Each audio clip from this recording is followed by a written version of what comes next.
Well, hello, everyone. Get it there. Well, hello, everyone. It's your girl, Gabrielle. Welcome to a brand new episode of Hot Topics. Let me tell you what this show is about. So, this is the show where we like to have real talk about real things. We like to talk about things in education, employment, mental health, physical health, self-care, empowerment, or anything in that arena. We like to talk a lot about the mushy gushy stuff here on Hot Topics, all in the name of teaching you some things and learning you some things, as we are a part of my company, a Step Ahead Tutoring Services. So think of this as a weird twist to an educational program, right? And today is no different. So I am looking forward to this episode because I want to see where this conversation goes. So I am excited about this episode because I have a guest returning to the podcast. I love it when the guests come back to the hot seat because it shows that they can take it.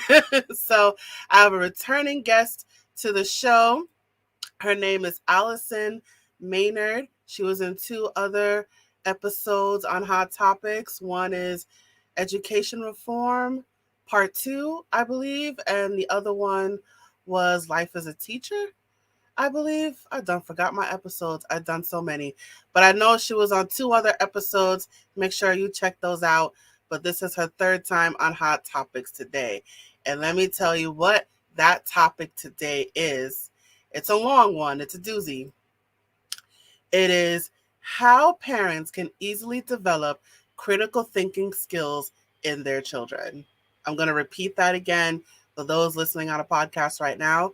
The topic today is how parents can easily develop critical thinking skills in their children.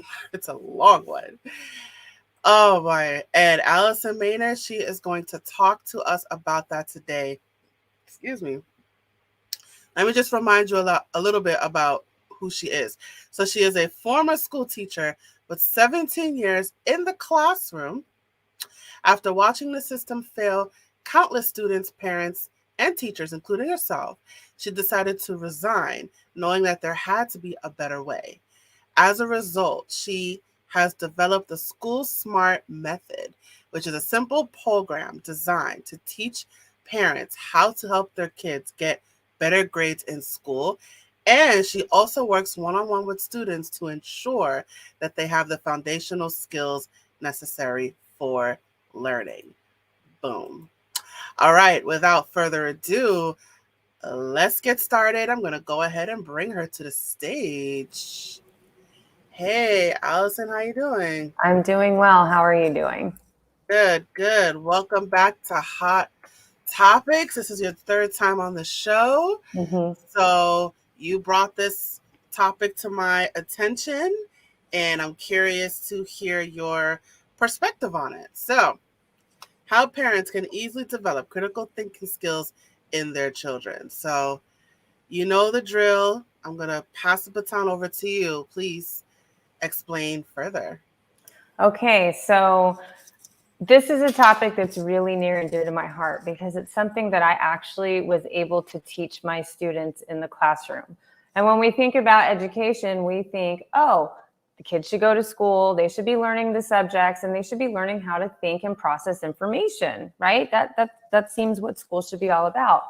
But what's happening nowadays is that kids are going to school and they're being taught information, but there's so much information that they're being taught that they don't learn how to really take a look at it, spend some time with it, and really analyze and think about it. They're just moved on from topic to topic to topic for what? For the standardized testing. And what is the standardized testing for? It's part of the way schools get their money. And it's the way schools show, quote unquote, that they're making progress. But the problem with the tests is these kids will go in and they'll take these tests. They'll show that they're proficient in certain areas, but then they'll forget the information. So there's a disconnect because there's a lot of really important information out there that the kids just aren't getting because they're not being given enough time spent to learn it. And a lot of the information is basically rote memorization nowadays. I remember when I was in the classroom, one of the schools I was at, we actually did like kind of like a study skills boot camp, a test taking boot camp to teach kids how to take the test. We were literally teaching to the test. There was not a lot about critical thinking. And critical thinking is really how we function in this world. You have to be able to look at information, process it, and form an opinion about it in order to really do pretty much anything. And so what I started to do in my classroom is I started to slow down, and through a series of different activities, I kind of finagled the kids into forming their own opinions about things. It was really funny because the first few times I did it, my students, I would ask them a question and they would be like, well, what do you think, Miss Maynard? I'm like, I don't know. What do you think about that? And I would get a classroom full of blank stares or kids going, oh, couldn't even say the words, I don't know. Like they did not know how to form their own opinion because they were so used to people telling them what to think. And in order for us to have a more functional society, we have to be able to think about things on our own. So I really, really, truly believe that we need to be teaching parents how to teach their kids how to critically think, because parents spend the most amount of time with kids at home. And so what happens is when I start talking about this with some parents, are like, oh my gosh, I'm not a teacher. I can't do it. It's too much for me. It's too much information. I can't do it. But the thing is, it doesn't have to be difficult. And you can start this at any time, and you can start it at any age with your kids. And it really boils down to asking your kids questions about pretty much everything. You know, if they're watching something on TV, you know, pausing it and asking them what they think about what's going on. If they're out at an activity, you know, they're playing a baseball game and the game's done, you know, asking them like, how did you do in the game? Why do you think you did well?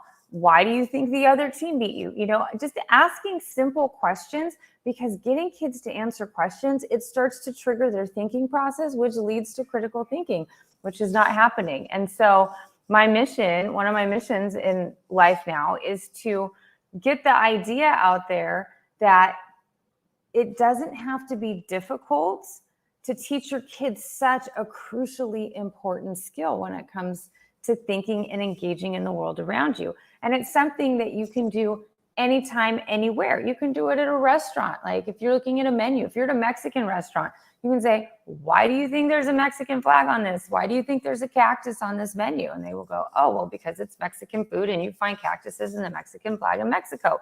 Seems like an obvious answer, but that's a level of critical thinking. And you can help guide your kids in the process of doing that. And if you do it consistently over time, your kids will start to think that way on their own. Now, it's not something that if you do it once, one and done, it's not going to work. It has to be a consistent process. And if you've never done it before and you tried a few times and it fails miserably, that's okay. And that's where some of the frustration is. We're in this instant gratification society where it's like, oh, you know, something didn't work once, so we're going to walk away from it because we've gotten so, you know, used to the likes and the dings and the notifications on their phone that everything has to be instant. No, you have to do this consistently, and you have to understand it may look messy and it may not be really pretty at first. So if the kids are just giving 1 or 2 word answers at first, then you help expand those answers. I'm working with a student right now. I've been working with this particular student since September of last year. And when I first started this process with him, his answers were 1 or 2 word responses. And I really had to pull. And, you know, I would pull a little bit, I would push him a little bit. And then when we would get too frustrated, I would stop. But over time, I would gradually build up and build up and build up. And I just met with him yesterday. And now he's answering these questions with, you know, with complex ideas. And, you know, there's 2 or 3 sentences and he's explaining his thought process. And he went from 1 or 2 word answers in September to, you know, 2 or 3 sentence responses now, explaining why he's thinking the way he's thinking. That's teaching critical thinking. So it's also something that parents need to keep in mind. It may not be pretty at first, and it may take some time to develop. Another thing that parents might have to do is they might have to model the behavior. What do I mean by modeling? Like asking a question, you know, how was your day when you were at school today? Simple question. And if the kids are like, I don't know, we're fine. As a parent, I might say, well, my day was really busy because I had to go to the post office and I had to go to the grocery store and then I had to go to the doctor and I had to wait for an hour longer than my appointment, which made me frustrated. So there you're modeling for them what an answer might look like. And then you throw it back to them and be like, okay, so you've heard about my day. What did your day look like? And then you encourage them that way. So sometimes modeling that behavior can really help as well. So there's just some really simple ways to get started in this whole process of critical thinking, because once kids can really critically think on their own, then when they get into more challenging classes, whether they're homeschooled or they're in public school or they're being unschooled or they're in college level classes, whatever, then they can start thinking about what they're experiencing. We're turning passive activities into active opportunities for learning. Thank you. Thank you so much for sharing that. A comment popped up here in the public forum. If you want to address it. I'm trying to mean education. What to think, not how to think. Herd mentality. Do you want to comment on that? Well, I mean, my opinion coming out of the public schools is that public education is now meant to create employees. So yeah, herd mentality for sure in the public schools. That's why, but some parents are forced to send their kids to public school. They don't have the means to do private school, charter school, homeschool. So this is a way that you can teach your kids independently from the school system how to think, because you can't guarantee that they're getting that. I mean, you've got teachers leaving at a rapid rate. There's a lot of unqualified teachers out there, unfortunately, or very new teachers who don't have a lot of experience. You have veteran teachers like me who are leaving because we're just tired of it. So there's got to be some other ways to supplement what's happening in the schools. Plus, then don't even get me started about the gun violence, the bullying, all the stresses involved. And so, a lot of teachers are more like sometimes babysitters. And I hate to say that because it's such a stereotype, but that's kind of what the job has become to a certain degree. So you want to teach your kids how to think about things, not specifically what to think about. Like, I think you should think this way about a topic. No, you want them to form their own opinions. You want them to come up with their own ideas, because that's how they're going to be successful down the road as they become adults functioning in society and having to get out there and get jobs and create something for themselves. Awesome. Thank you for that. So I always like to break things down. So how do you do that? Like, how do you teach critical thinking skills? Like, what's the first step? What's the second step? The first step is just starting to talk to your kids. Really, it's that simple. Getting engaged in conversations, asking questions, and then having them explain what they're thinking. I mean, how often do we walk into restaurants and we see the whole entire family on their phones? It's a pretty common thing. Like, that is such a great opportunity to have a conversation. I love families that have no phone policies at dinner. They sit down and they actually talk about their days, because that's engaging the mind, because we need to engage the mind in order to develop critical thinking skills. It's a practice. It's a practice, just like everything else that we do in this world. And if you're not practicing that skill, you're just going to become, like the commenter said, herd mentality. You're going to become like a sheep. You're going to believe everything that you see and hear. And should we even bring up the media nowadays and how much false information is out there? And now you've got AI, and now there's this big concern about how are we even going to be able to tell what's true and not true, because AI is involved now. So it's crucial to help your kids start thinking. And it's something as simple as starting to engage them in conversation, asking them questions. How was your day at school? What was one thing funny that happened? Like, for younger kids, older kids, like, what was one interesting fact you learned in your science class today, and tell me why it was interesting. And the key word I like to use when kids are talking, if they say a sentence, I like to add the because at the end, because that guides them, that prompts them into, okay, now it's time for me to talk about why I'm thinking that way. I thought that learning about sharks today was interesting because I found out they swim thousands of miles a day, migrating. So now you're getting them to explain their reasoning, which is crucial in the process. So with that example, do they say, oh, it's interesting, and do you follow up with because? if they don't do it naturally themselves. And you'll know if they just say, oh, I learned about sharks today. Okay, well, why was that interesting? And if they still don't know, you go, give them a sentence frame. It's I learned about sharks and they were interesting because, and then the kids should usually be able to follow up with that. And again, it's not going to be perfect oftentimes at first. It's a practice, it's a skill. You have to do it consistently, but it's not something you have to be sitting down and doing for 8 hours a day either. If you can work this into your day, 2 or 3 times a day, a few times a week over the course of several months, you'll be amazed at what starts to happen to the brains of your children. This little boy that I've been working with, I started within September of last year. The growth, and I'm only working with him 1 to 2 times a week. And there was 1 month we didn't even meet. But just because we've had that consistency, and I've worked with mom too, like, okay, mom, here's some types of questions you can ask him. This is how you can maintain this learning strategy that we're doing. I mean, 1 to 2 words to 2 to 3 sentences with explanation that are grammatically correct out loud that he's thinking about on the spot.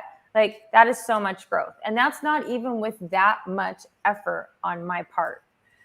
And mom's part, it's a few times a week and it's consistency. And I think that's a big issue too. A lot of people, again, they just want to do something once or a few times and then they get frustrated and they walk away with it. You're going to have to push through the discomfort, because when we get outside of our comfort zones, that's where the real growth and learning happens.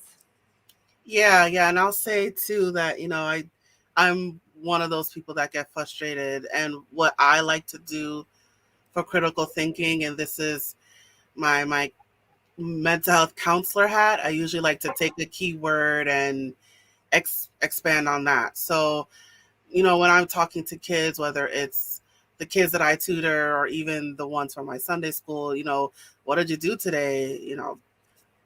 I don't know. Well, so this is why I ask leading questions like, what did you learn? Did you learn anything today? Oh, I learned math. Well, what did you do in math? Yeah. Oh, I did fractions. Oh, tell me what you like. It's taking a word that they're saying and it's tell me about that. Tell me about that. Tell me about that. And that's, I know that's my counselor hat thinking, taking a word and tell me about that word. Oh, tell me about that word.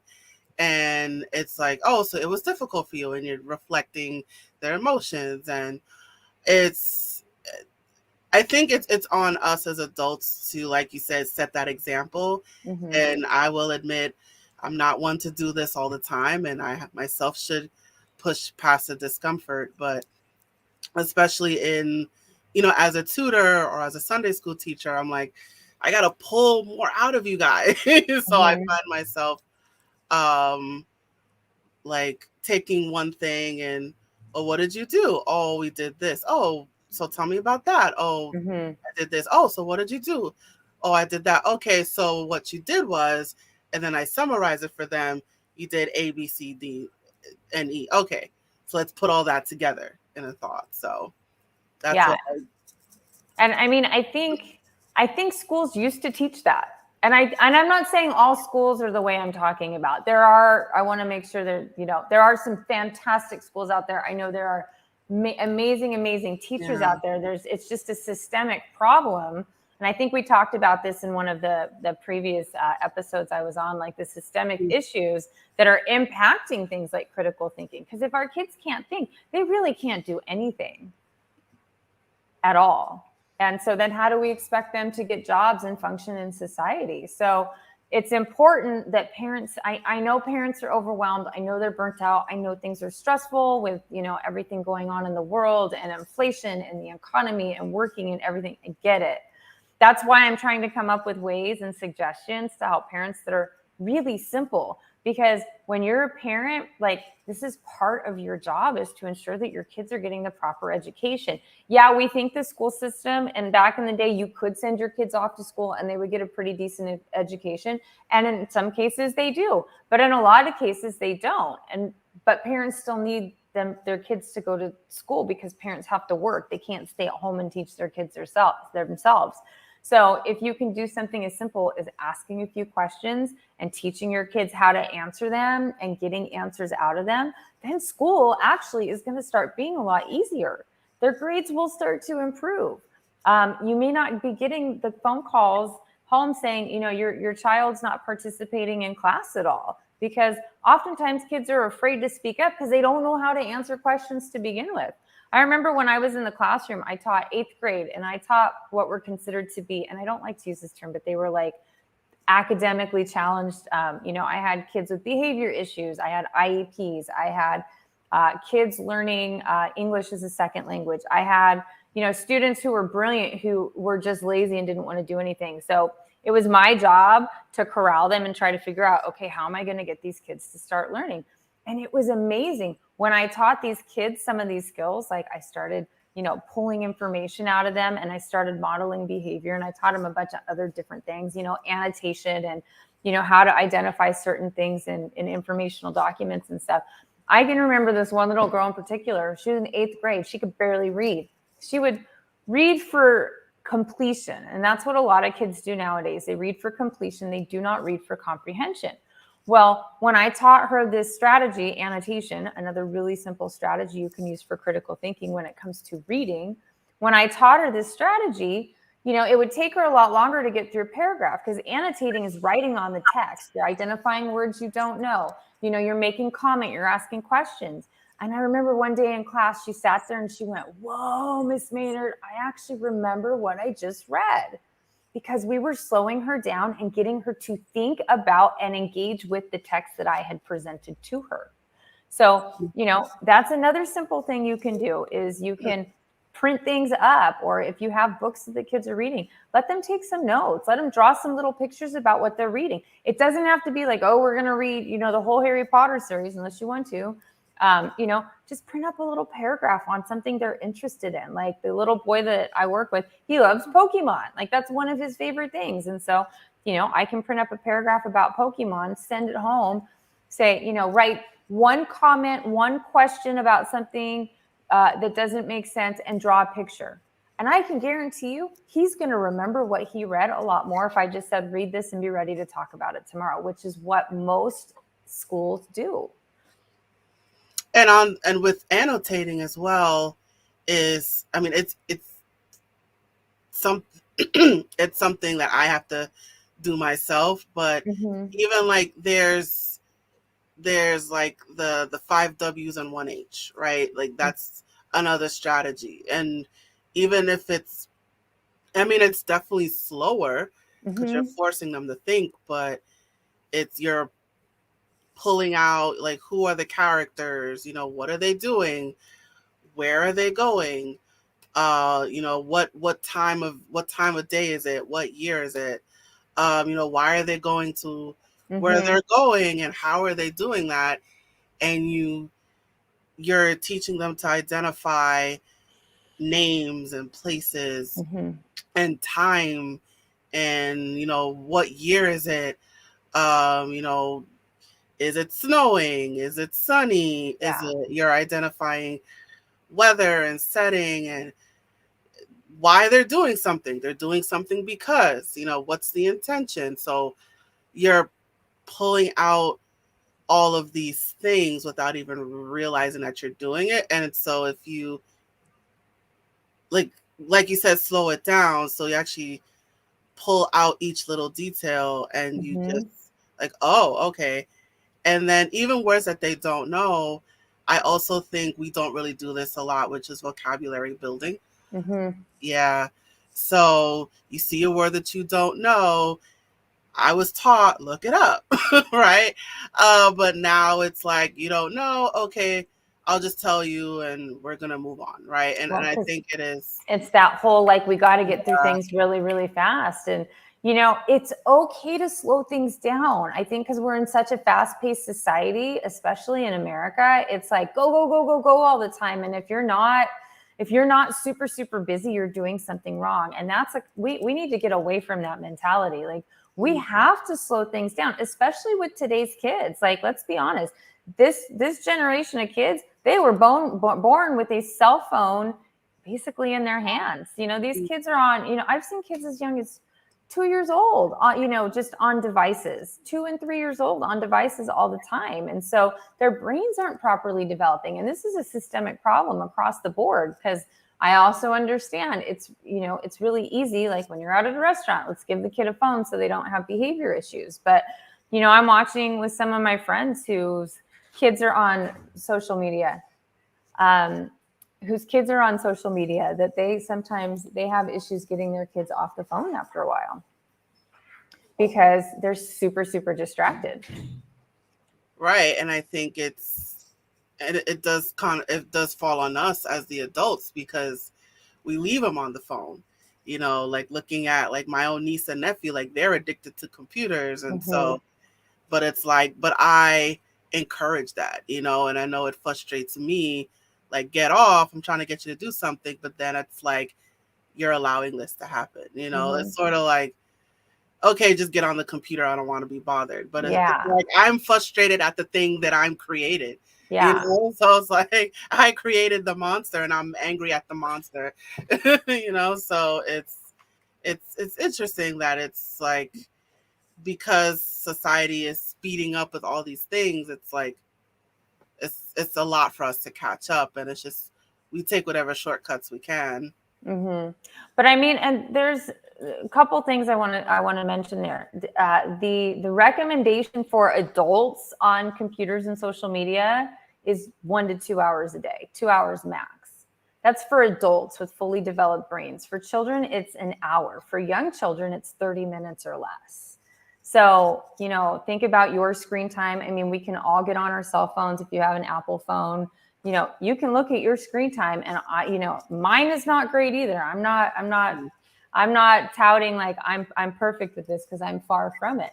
But as adults, if we're spending a lot of time on it, and then our kids are, and our kids' brains are developing, but there's a way I think you can engage your kids with what they're on the computer. Like if you set limits, obviously, but then when they get off the computer, talk to them about what they were reading. Talk to them, if they're playing Roblox, if they're, on TikTok, what was a funny TikTok video you saw today? Why was it funny? Let's go find it and watch it. And then you can ask some questions about it. So while it's not a perfect solution to the issue, at least it's taking some of the things that the kids are engaged with in a passive way and starting to turn it into, again, active opportunities for learning based on what they're interested in and what they're consuming.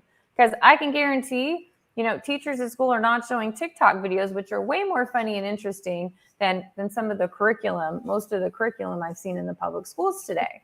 So then at least that way, you might get more of a conversation going with them, because it's something that they're engaging with. Like, oh, I know, like, what type of TikTok videos are you watching? Or sit down with them for a few minutes, because TikTok videos are anywhere from like 3 seconds to a minute. Watch a few. And if you notice a pattern, be like, I see that you like a lot of makeup tutorials.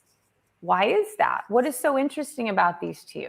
So, trying to gauge their interests and turn those interests that you're seeing on the social media, on the phones, on the computers, into ways that you can get them to start thinking a little bit. Because I can guarantee you the schools are not doing that.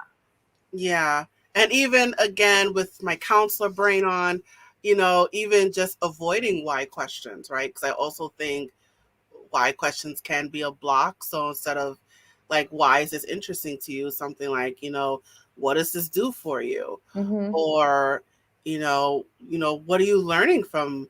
I mean, using your example of the makeup tutorials, I like the observation of, I noticed you like to watch a lot of makeup videos. Are you interested in makeup? What do you like about makeup? Is it something you want to try? Like, what's special about it? Like, even just, I mean, there's some examples where you have to ask why, but, even avoiding why questions, and like, what does it do for you? And what does it bring to you? Like, is this what's interesting about it? Do you want to try it? Like, it's good practice for you. We can explore this if you want, like, it's picking up on, their nonverbal cues and even their keywords, and just piggybacking off of that. Well, Well, yeah. And if you're finding an interest in something, one of the best ways you can get kids off the computers is to help them develop a hobby that's in like a live, actual, flushed out hobby. So if you're noticing kids who are loving makeup tutorials, go buy them some makeup. Let them start practicing that. Let them develop that skill. If they're watching a lot of arts and crafts, like get them some arts and crafts supplies, so they have the tools. So then you can say, all right, you can have your hour on the computer, but then you have 2 hours that you have to fill your own time. And another way you can help get kids off social media, I know this is going a little bit away from what we originally started, but having a list of actual activities they can choose from. So you can be like, okay, you're off social media. Well, they need options. So, have a list of 10 things they can do. You can read a book. You can go for a walk outside. You can help with chores to earn extra money, whatever. With, sometimes with the child as well. And again, that's going to help develop critical thinking skills because you're working together and problem solving. You're coming up with, situations where the kids can do something else that's not on a device, because the more time they can get off the device, the more their brains can develop, because they're using different skills and different thought processes. Because what happens when we get on the screens is we go blank. We just kind of start absorbing all of this information. It's like a laser beam that's just kind of like brainwashing us sometimes. I mean, look at how some of these, I've watched some kids, they're just like this on their phones. Like, they're not learning anything. So if you can get them away from that, but also give them options of other things that they can do that you've decided upon together, you're going to be a lot more successful. And again, it all does go back to critical thinking, because the more time they can spend off the devices, the more their brains are going to develop properly and be able to do this kind of thing. So now, just to give a counter argument to everything we've talked about, you were talking about like what is, the future of our kids and getting jobs. I mean, with AI and the rote learning, I'm wondering if that's the way society is going, and even the employment landscape is changing because of AI, because of, more people are more jobs are being created where you don't have to critically think, right? So if society is changing because we are changing, should we really still develop those skills? I think critical thinking is crucial to a functioning human society. AI, there's so much debate about AI out there. Like, there's a bunch of really famous, important people in the industry who are like, we need to stop. We need to take pause. One of the top 8, the godfather of AI, it just came out this week, quit his job at Google. He was one of the people that helped found and create this whole thing. And he's like, we need to stop. And if we're not careful, it's going to take over humanity. So if we're just becoming passive learners, passive, okay, well, everybody's going to do everything else for us. Well, then we don't know what's going to happen as a result of that. So it's really important. And plus, when we're critically thinking, that's when great new ideas are formed. So if we're not learning how to think, how are we going to be able to formulate these new ideas that could potentially change the world and protect us from threats of things like AI? And that's fair. But then also, if we're not critically thinking, it's like I'm saying, there's a lot of jobs that you don't really have to think critically. It's like something like. And how happy are people in those jobs? How fulfilled are people in those jobs? I mean, I saw a video. It was of a robot doing some task that humans do, and it burned itself out. And it was like, I can't do this for the rest of my life. This is awful. And it killed itself. That was a robot, an AI robot. So, I mean, if you're not critically thinking and you're just like, I'm just going to get some boring job, okay, that's fine. But how happy are you going to be? How satisfied are you going to be? And when you're not happy and satisfied, what starts to happen? Then you start turning to things like drugs and alcohol and gambling and sex and all kinds of different things to numb yourself because you're so unhappy in the job that you're doing. If you're happy and content in the work that you're doing in the world, it doesn't even feel like work. But critical thinking is the cornerstone of a lot of that. Absolutely, absolutely. And it's like the more that you're able to pull out information and not just pulling it out, but actually absorbing it and then sort of, I guess, regurgitating that information. You know, it's sort of like you're able to understand more of what's going on in the world. Well, and I mean, that's again, let's look at the media. Let's look at all of the different news organizations. Let's look at how they're presenting information. You have to be able to think about this. I mean, we have another election coming up, and it's going to be, you know, we thought the last election in 2020 was wild. Like this one has, now we have the AI component that was not there before. So now people are really going to have to stop and think about the information they're reading. Like, is this true? Is this accurate? Does this align with my worldview?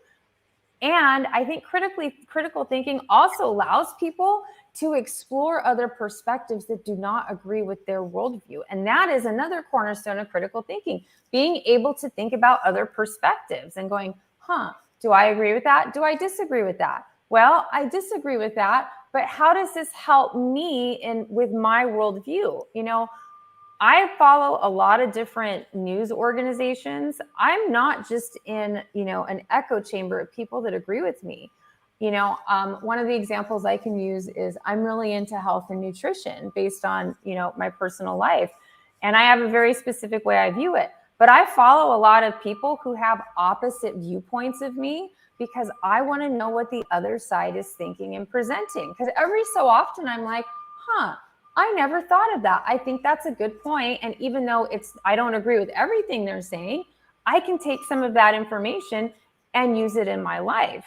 People who don't critically think, all they're doing is they're just listening to one side of the story and they're not considering other alternatives to how they should think. Right. And even on that note, right, if someone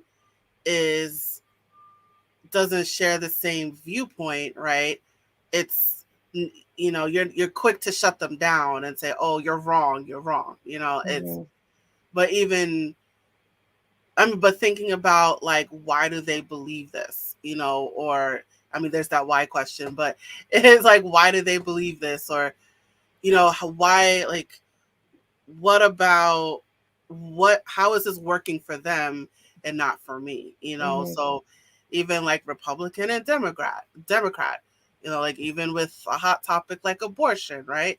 You may support abortion and someone else will say, no, abortion is wrong. And instead of saying like, no, you're wrong, it's sort of like, well, what makes you think that? You know, and maybe it's something I never thought about before. Or even presenting your thoughts to the other side and say, well, what about this? And what about this? And what about this? What do you say to that? Right. So it's being open to criticism, is being open to alternative thoughts and keeping an open mind, right? Or even challenging that and say, well, what about this situation? What about that situation? And having an actual dialogue. And it's okay to change your mind. I think that's another important thing about critical thinking. You can always get new information and you can change your viewpoints, and that's okay. Like people who know me in 2020, I had a completely different worldview. And I was very adamant about it. And in the last 3 years, I've gotten a lot of information and I've changed a lot of my opinions because I was like, oh, you know what? The new information that I have has changed my perspective on this and has changed my perspective on this. So I've noticed, you know, things have shifted and I'm okay with that. But I think it's because I can take information and I think about it. And so a lot of people, they don't do that. They just want to stay in their lane. They don't want to consider other perspectives because it's scary. It's outside of their comfort zone. And sometimes thinking critically, it is outside of your comfort zone. But again, when you get outside of your comfort zone, that's when the most growth starts to happen. Absolutely. And then the more, and we have to gain knowledge, you know, so education is power. I know, it's one of those phrases that we keep saying, but it is power. The more you know, the more you understand, and the more you understand, the more you can control, and the more you can change. Absolutely. Mm-hmm. Yeah. So critical thinking. So just kind of to bring it back. So we talked about simple. Yeah, I'm like, what? We went all over the place on this We one today, did. but I think it again. I think everything we've talked about, we're talking about a foundational skill, which is critical thinking, and all of these different things we've talked about, they all come back to it. Right. And even just to reiterate, specific techniques in terms of to encourage critical thinking. So some questions like, how was your day? Asking questions. I suggested like probing, which is taking certain words and expounding on that. And leading questions as well. Like, what did you do? Nothing today? Like, did you do math? What did you learn? Leading them to certain answers. And then when they say that answer, oh, you did that? Okay, so tell me about that. So like leading questions, probing, just asking them simply, how is their day? Conversation. What else? We also talked about Modeling the behavior. Getting them to explain their reasoning by adding the word because, which is a really simple thing. Utilizing what they're watching. So if they're watching a ton of makeup tutorials on TikTok, engaging them in that way, getting them off the devices as much as possible and getting them into real world tangible hobbies and activities is going to help develop those critical thinking skills as well. And even with reading comprehension, pulling out the annotating. Who, what, where, when, why, how, annotating. All of these skills will develop critical thinking. And it is important because I see it all the time. I see it in tutoring. I see it in, when I teach Sunday school, it's like, it might be a little bit more challenging on the Sunday school part because there's a religious component, but I see just in general, it's just like, well, especially when they have to write paragraphs, right? It's like, well, Johnny went to the store. And it's like, well, why did he go to the store? Because he was hungry.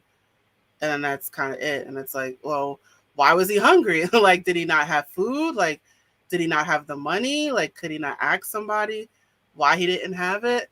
So it's I find myself asking a lot of leading questions and a lot of I try to keep it open-ended as opposed to closed, but it's like try to avoid the yes or no questions, but sometimes I have to, like, did he go to the store? Was he hungry? Did he have a job? It's I think for younger kids, those are great questions. Or even older kids, maybe neurodivergent kids who aren't as advanced, like even starting with those types of questions, you're engaging their brains. And so it's a place to start. Absolutely. All right. I know we're having a lot of fun, but I'm going to start to wind things down. So I like to ask my guests to provide words of wisdom to our audience. So do you have any words of wisdom that you'd like to share? I think the most, especially based on this conversation, is just to start. Once you get started, things get easier. Consistency is key in anything. And, if you start the questioning process and it's not beautiful and the kids aren't answering good questions at first, don't get frustrated and give up. Doing certain things a few times a week consistently over the course of, several weeks to several months, you will start to see a difference. But it takes time. And so you need to be patient with the process. Absolutely. Well, Allison, thank you so much for coming back on Hot Topics, and thank you for the beautiful words of wisdom, and thank you for this enlightening conversation. It was very, very helpful. All right, so now it is promo time. All right, you guys. So Allison Maynard, she doesn't have a lot of stuff, so it's easy for you to find her, but you can find her on Facebook. It is just her name, Allison Sycamore Maynard. You can find her on Instagram. The account name is SchoolSmart101. And you can email her. It is Miss Maynard at schoolsmart101.com. So I encourage you to follow her on Facebook, follow her on Instagram. If you have any questions about what you heard today, or you want some insight, or just anything that comes to your mind, maybe you need some help with critical thinking skills and you need some advice, reach out to her, right? You could send her an email. It is Miss Maynard at schoolsmart101.com. You could also DM her on Instagram and Facebook as well. So all of this information, of course, is scrolling below at the bottom of your screen if you're watching this on video. But if you are listening to this on a podcast like Apple Podcast or Stitcher or Spotify, all of this information is in the description. So however you are taking in this episode right now, you guys, the information is at your fingertips, and I encourage you to stay in touch with Allison. Do you want to talk about your tutoring as well, Allison? Sure. Right now, I'm offering a special promotion. It's for the summer.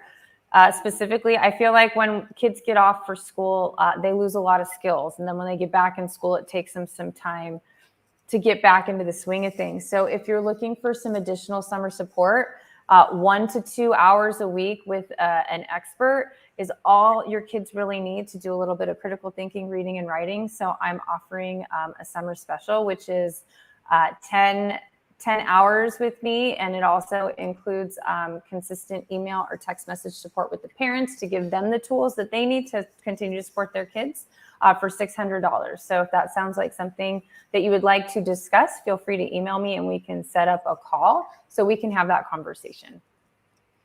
Beautiful. So if that, excuse me.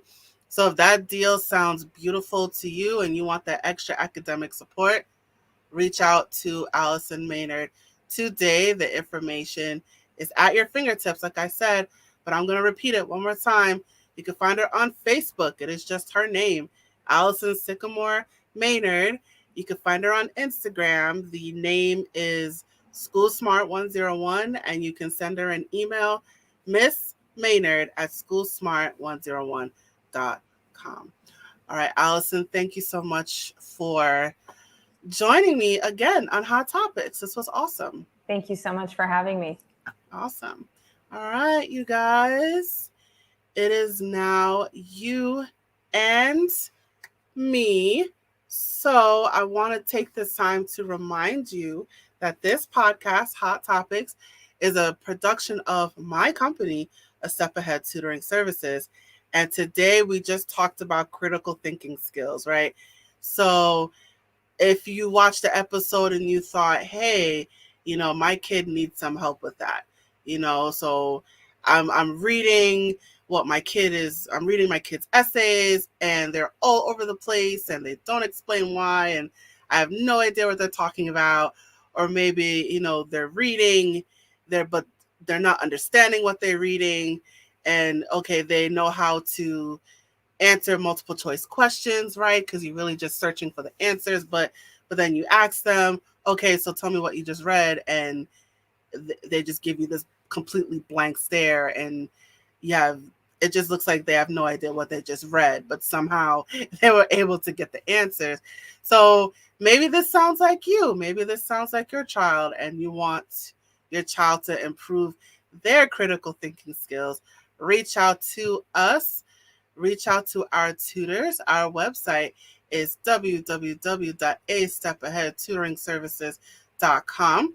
You can also email us at success@astepAheadTutoringServices.com. You could give us a call or text us. I strongly prefer you text us, but the number is 347-762-2838. And you could also find us on our multiple social media platforms. We're on Facebook, Twitter, Instagram, Eventbrite, WhatsApp, and YouTube. So you can reach out to us through our many social media platforms as well. So there's so many ways that you can reach out to us. And I encourage you to seek our services. We do in-person services for our local area of New York City, but we also do virtual services as well to those in the United States. If you happen to be outside the United States, because I know I have an international audience, reach out. Maybe there's something we can work on. But either way, we do have in-person and virtual services as well. And I encourage you to reach out to us. If anything that we said today resonated with you and it's something that you want to get on board with, whether it's for your child or even for yourself as an adult, because we do adults as well. Information again, I will give you the website one more time. It is www.astepaheadtutoringservices.com. And I also want to encourage you guys, leave your feedback about the episode today. I want to know your thoughts. I want to know your feelings. Use those critical thinking skills, you guys. I want to know your thoughts and feelings about the episode that you heard today. So drop a comment in the comment section or in the comment thread. I want to know your thoughts. I just noticed that Spotify has a feature where you can type in what you thought about the episode. So I just discovered that Spotify has a "What did you think of this episode?" text box. So you can drop your comments in the Spotify podcast platform. So whether you are watching this on video like Facebook or YouTube, or you're listening to this on a podcast, whether it's Good Pods or Apple Podcast or Spotify or Spreaker, however you are taking in the sound of my voice right now, please leave your feedback about this episode today. It will help us. It'll help people find us. I will appreciate the feedback, you guys. So any feedback you have helps me out, helps Hot Topics out, helps this whole podcast thing out. So leave that feedback, you guys. Leave a comment in the comment section or in the comment thread. Leave a note in the text box. Drop a star, drop a rating, whatever it is. Leave your feedback today, you guys. All right, you guys, and that is it. Thank you so much for joining me on another episode of Hot Topics. I look forward to seeing you at the next episode, you guys. And now I am signing off. Bye, you guys.